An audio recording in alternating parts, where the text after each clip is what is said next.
Good evening. My name is Hunter Hyatt, and today I'm going to be talking about the Giving Voice to Value case called Research Triangle Software Solutions. I want to start with some background. In this case, there's three main parties. There's us, the CPA firm, Tar and Heel. There is Research Triangle Software Solutions, the company that provides ERP software, who's also one of our clients at Tar and Heel.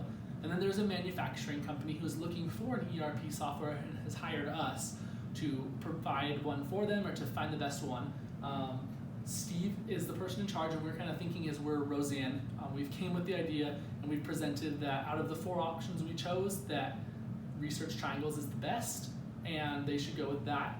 But Steve kind of wants us to push our own in-home produced software, even though it didn't meet the top expectations because we're trying to sell it as a company. So the first, that brings us to the ethical issues.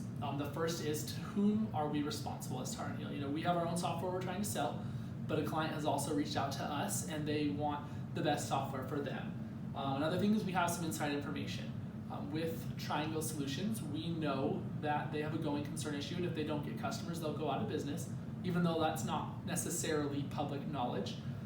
We also have the question of, should we sell an inferior product to our client because it's our product? It's not necessarily inferior, but it's just not as good for them as the Research Triangle Software Solutions is. The next is, it wants us to go through the leadership characteristics of Steve.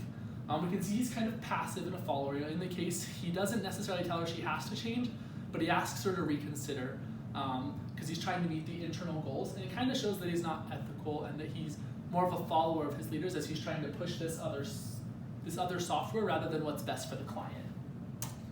Next, we talk about moral intensity issues. The two that I noticed were the team player and gender. Team player kind of has to do with the fact that no one really wants to rock the boat. They don't want to be the one to cause the issue and go against what the upper management wants. And the gender, it talks about in our text that men are more likely to give into those pressures of other managers and what's kind of going on in the culture than women are. And so we can kind of see that where Steve is pushing the in-house software and Roseanne wants to do which one she thinks is best for the client and is not as willing to change. Fourth, we kind of talk about what's at stake. For one, the reputation of the firm is at stake, which we've seen with companies like Arthur Andersen when they go out of business because they lose their reputation. So that could mean their jobs in the firm. All of those things could be at stake. They could also lose both clients or one by not recommending the correct software. And they really have to be careful of that because they all want to stay in business and have jobs and have a good reputation. Fourth, there's some objections and counters. One of the things they might say is that we need to sell our product. And our counter to that could be that we will sell our product, but for this case, this one is better. Another is, they could say, no, ours is better.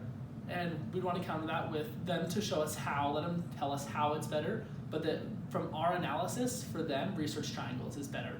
And then the last one is that this will serve their purpose better, and that it's a long-term better goal for us to recommend the best software so we don't lose our reputation.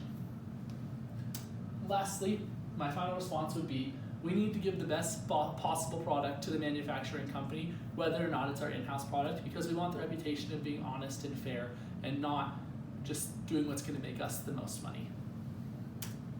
Thank you.